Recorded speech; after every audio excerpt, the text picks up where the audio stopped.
That's perfect. It's on. I do own my own domain. I just don't have anything up for it right now. Okay. The website now. Well, you got a couple weeks to slow it down. To put it back up. And just chill and decide. I'm gonna give her a 2-minute warning before the big break and then toward the end of the show. So when I do this, don't Okay. steal a second. And hello there, this is Susan Hamilton, and you're listening to the Offbeat Business Show. Thank you so much for sharing your valuable lunch hour with us.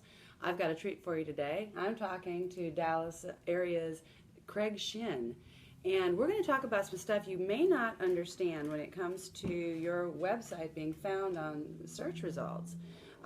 You know, when you see those sponsored ads, they say sponsored ads. A lot of people don't realize what pay-per-click means, and I'm going to pick Craig's brain about that a little bit today, as we're getting together celebrating our veterans here over the month of July, and we just thank you so much for your service, Craig. Thank you so much. Can you introduce yourself, Craig Shinn, and your service? How you served our nation? Yeah, so in 2007, I enlisted in the Marine Corps. It's that same year I went to combat engineering school, and about 6 months after combat engineering school, I went to Iraq. In Iraq, we did a lot of humanitarian service. It was a fun place to be. We built SWA huts for the infantry. SWA huts, what's that? It's basically like a 16 by 32 foot house for them to sleep in. Oh, now see, my daughter was in the Marines in 2007. She was just going through boot camp, so you may know her over here in the Dallas area. That's funny, and she may know what you're talking about and scold me that I don't remember. And then 2009, I went to Afghanistan. It was a little bit different experience. Yeah. We were getting shot at every day. It was kind of just, I guess, you'd have the Taliban shooting at you, or you'd have farmers shooting at you for being on their land. I was going through a place called Pakistani Alley in Afghanistan. I got blown up by an IED, sustained a 3rd-degree concussion and a compressed nerve in my shoulder that I lived for about 4 years and just had surgery on about 10 days ago. Oh, wow, that's the surgery you were telling me about earlier. And that kind of ended my Marine Corps career. So I went to Rutgers after that. Started getting into marketing. I thought I wanted to be an accountant at first. Got to my senior year. Me and my friends had started like a little local business trying to get people just listed on Google. Not the little ads, but just like free listings on Google. After that, my wife got transferred down to Dallas. So I stopped going to school and started working for an actual digital marketing company. So I am technically a senior still in college, but I almost got to finish the degree. Probably need to finish the degree. Yeah? But I mean, this business has bought me enough money not to have to go back to school. That's nice. It's a huge need. It's a huge need, and I just want to thank you so much for everything that you did, and ask you one more question about your time in Afghanistan. Did you feel like you were glad you were part of a solution in that circumstance, and is it fair to ask you that? I mean, I don't know on the political side of how much of a solution we are. No, but on a personal side. Just you, Craig. What did you think? My personal side, my personal opinion on it is, I was out there trying to take everybody home, all my guys home. I was a sergeant in the Marine Corps at the time. I had 12 guys that were under me, and the most important thing to me at the end of that mission, after getting shot at every day, after having people hurt every single day, was I brought all 12 of my guys back. That's really all we worry about when we go out there. It's not if we're the solution, it's about getting everybody back home to their families. Well, I love that. I love that. I only ask you because of the conversations that we've had in our family about really feeling like it was a good move to be out there, that there was a lot of help. Yeah, there's a lot of people that need help out there. Yeah. And I think that's what people in our nation don't realize, is they're a third world country that's being oppressed. I mean, if we don't do it, who's going to do it? Is someone like ISIS going to come in and take over Afghanistan? And then what are the repercussions in the future of them gathering all this land and all this old Russian military weaponry? I mean, are they going to come over here and attack us again? Yeah, are we safer if that happens? Yeah, right. So it's either a proactive solution or a reactive solution. It's really hard to judge on which one's better. Right, right. But I appreciate your candor. Thank you Yeah. for sharing that with us because I think as long as those conversations are being had, we're just going to be a healthier nation. Yeah. We have to say it, No, right? yeah. And thank you. So, when it comes to what some of the businesses that you see and that you work with on a regular basis, because you are working with companies all over the DFW area, and you have quite a reputation, Mr. Shinn, for helping people with pay-per-click advertising. Help our audience understand a little bit about what pay-per-click advertising is for their website. I mean, if you think about it and you look at it, you have a storefront, right? Or maybe you don't have a storefront, but let's say you do have a storefront. Your storefront's beautiful, everything's nice inside your store. Then the person goes home and they look at your website. Let's just say that. And basically, when they look at your website, you just have this gross website that you just put together and you just treat it as, a tool. Mm-hmm. I treat websites like houses. That's what your company's built around. That's what a lot of people are going to see because you're not just trying to sell to people in Dallas, maybe you're trying to sell to people all over the United States. You want your website to be as nice as your store. Mm-hmm. You want to take pride in your website. That's what we see people not taking a lot of in the digital marketing world. People just want to throw these $500 websites out there. They want to throw this thing out there that, oh, maybe it'll generate money. Well, it's proven nowadays that more of your sales are actually going to come from your website than people walking into your store. It's just huge, Yeah. the difference that the online atmosphere has made for businesses all over the world, but in particular, American business. And Yes. we've got to just really develop our influence here. And just like if you're walking into a room, your appearance matters, right? Yes, I mean, exactly. all those things matter. We've got to build our influence. Let's go ahead and realize that website is the way it looks, the way you navigate through it, makes it easier or difficult on people, I mean, doesn't it? there's a huge difference between a $500 website and a $10,000 website. I view websites as lost leaders. I mean, I don't make any money off of websites. Yeah, I'm in It takes agreement. so long to Yeah, put together. exactly. If you're going to do it well, you're going to invest so much of your time. Yes. Yeah. So finding somebody that does it well, that's a challenge. Yeah, and then those people don't really want to do it because they're not making any money. Off Exactly. Exactly. But it's worth it to get it done right. So when a business owner, whether or not they put together a $500 website or they go ahead and have somebody put together a finer website for them, then inevitably they're going to want to know, how do I get people to it? Yeah. And our company always promoted organic search. Yes. But I've always felt like organic's not enough. That's a wonderful thing to do, but if we're not using sponsored advertising wisely, it's an incomplete system, in my opinion. So in the internet world, there's things called marketing funnels. Organic search is just one marketing funnel. Then you're going to have your PPC search and your social media, and you're going to have your website is its own funnel. I mean, you want to open up as many marketing funnels at once as you possibly can, because once you get to the top, it's going to start to spill over. There's a peak point in all types of funnels. You can only get so much organic search to your website. Well, the difference in organic and PPC to me is those long legs, like in an oil platform out in the Gulf of Mexico. When a hurricane comes, if you're in there good and deep, you're not going anywhere. Yeah. And search algorithms change so frequently. Yeah. It's real important to have a good, solid organic core because that doesn't go away when you stop paying for No, it. it doesn't. That's your media library. Yeah. But pay-per-click does something a little bit different. Help us understand that. So pay-per-click's all based on bidding on keywords. It's going to be your broad match keywords, your phrase match keywords, and then your exact match keywords. And you kind of pay for different amounts for each one you're bidding on. Your broads are your most expensive. Your phrase are your middle of the line, and your exact match keywords are going to be your least expensive ones. So it's easy to spend a lot of money here in the pay-per-click area. And Google wants you to spend a lot. Oh, of money. yes, they do. And see, that's the other thing without organic search. They have no idea what to charge for that, friends. That's what that's all about. Organic search gives data to Google so they know what to charge for the words. Exactly. The more competitive your keywords, basically, the more you're going to spend on them. Lawyers spend anywhere from $50 to $150 a click, where I have grocery stores that spend 99 cents a click, or maybe even a penny a click, just depending on how well they have their quality scores up. That's a big thing about PPC is finding the words that work. At first, you're going to spend a little bit more money. You're going to spend $3,000-$4,000 doing your research. Bigger companies might spend ten to $100,000 Right. doing I mean, they're their not messing research. around. They're not messing around. They are going to Yeah. pay for that research. But once you finally Yeah. find those keywords and you find someone that knows how to do it, someone that's trustworthy on how to do it, uh, like this company that I've been working for, consulting for right now, Biz Traffic, uh, Vlad is such a smart, analytical guy. We could find stuff in like 60 days on how to get the right keywords for your business. It's absolutely huge.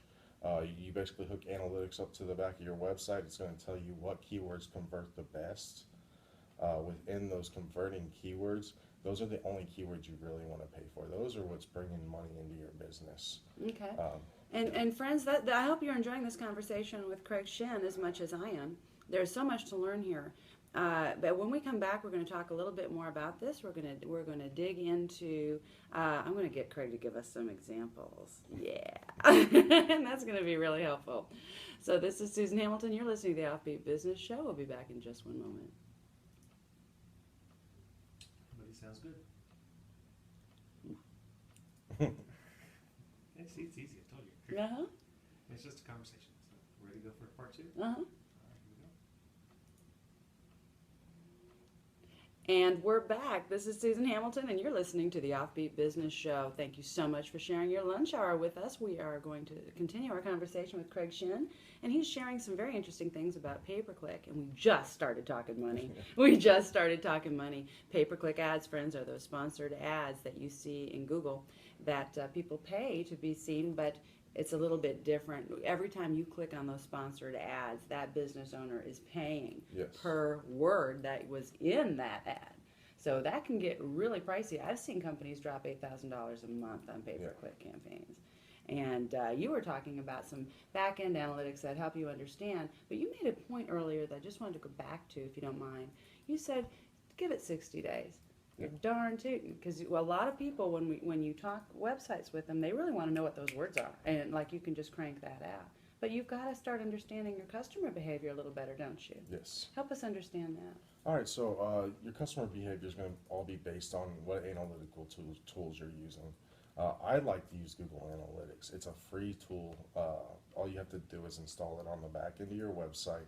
It tells you what affinity groups, which is basically the websites that your customers go to after they leave your website.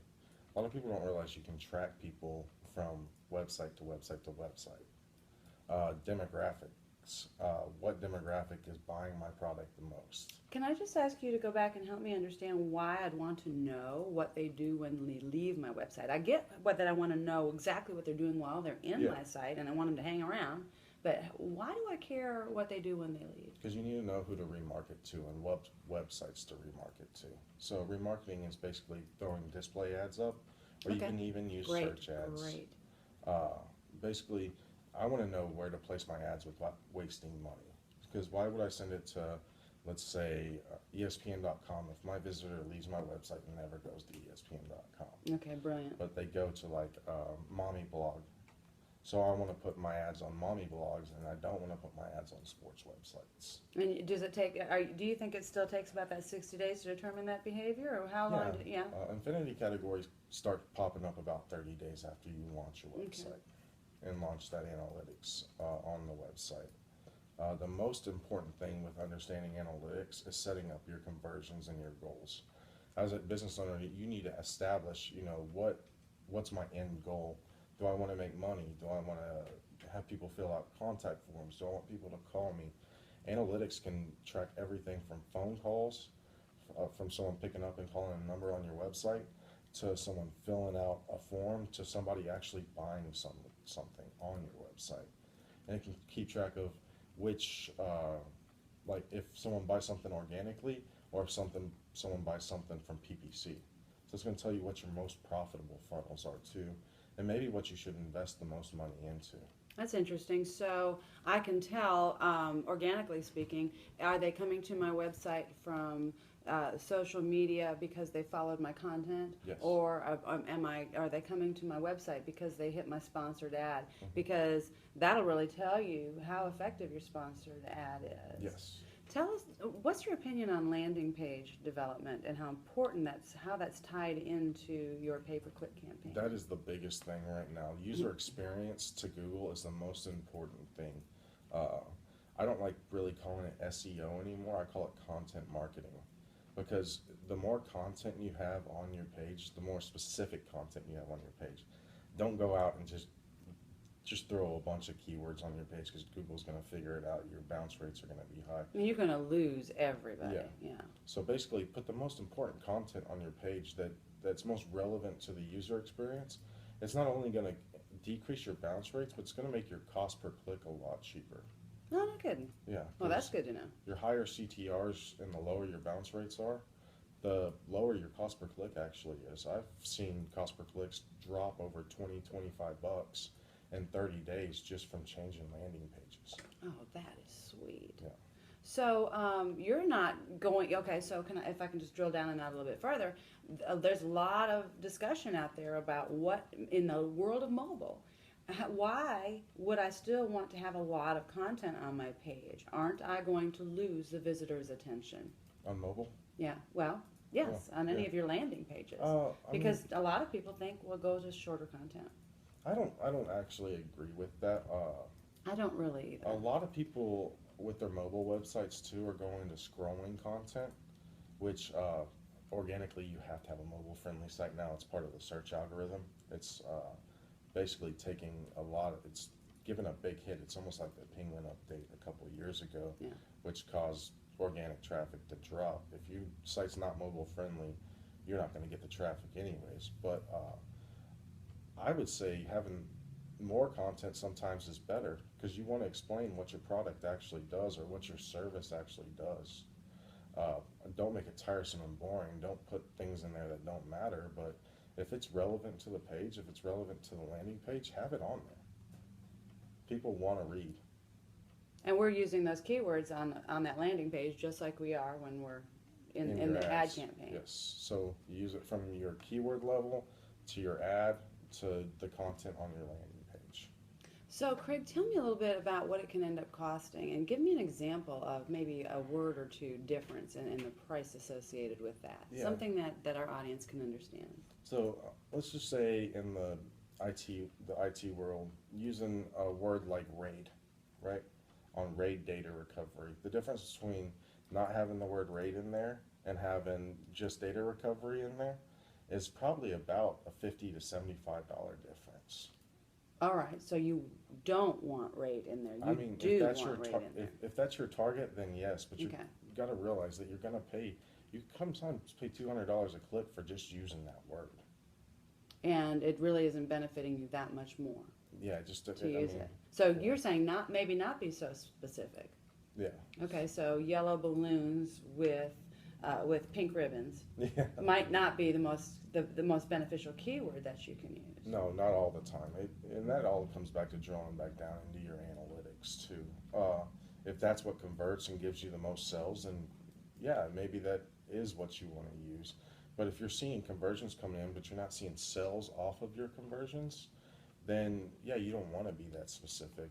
That's why they have broad modified words. Basically, you'll put your plus sign on your balloons and your ribbon, and you'll still mark it for yellow ribbon balloon, but the two keywords it's going to focus on is the balloon and the ribbon.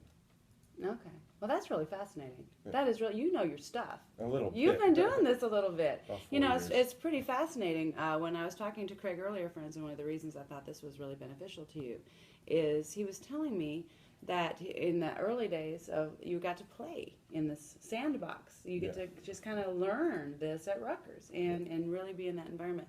And that's what it takes. That's what's so, so important, because you don't have time to do that, friends. You just don't have time to do it, not and run an optimal business. So I want you to really think about PPC strategies with your business and your website. And Craig, if they want to talk to you some more about it because you've helped somebody put a light bulb on and they understand something, how can somebody get a hold of you? I mean, the best way to always get a hold of me is at my email address, and it's cmshin77@gmail.com. And can you spell C.M. Shinn? Yes, it's C as in Craig, M as in Michael, then it's S as in Sierra, H as in hotel, I as in Ida, N as in Nora, N as in Nora, @gmail.com. That's wonderful. That's wonderful. Friends, once again, you can find all this information. If you know somebody that needs this information, get back over to offbeatbusiness.com, go through the replays. You can also find all of our lineups and sign up for the Offbeat Business magazine at offbeatbusiness.com. Until next time, Craig, thank you so much Well, for you. your time. I appreciate you, and I appreciate your service, and thank you for sharing with our audience today. Susan Hamilton, it's been the Offbeat Business Show.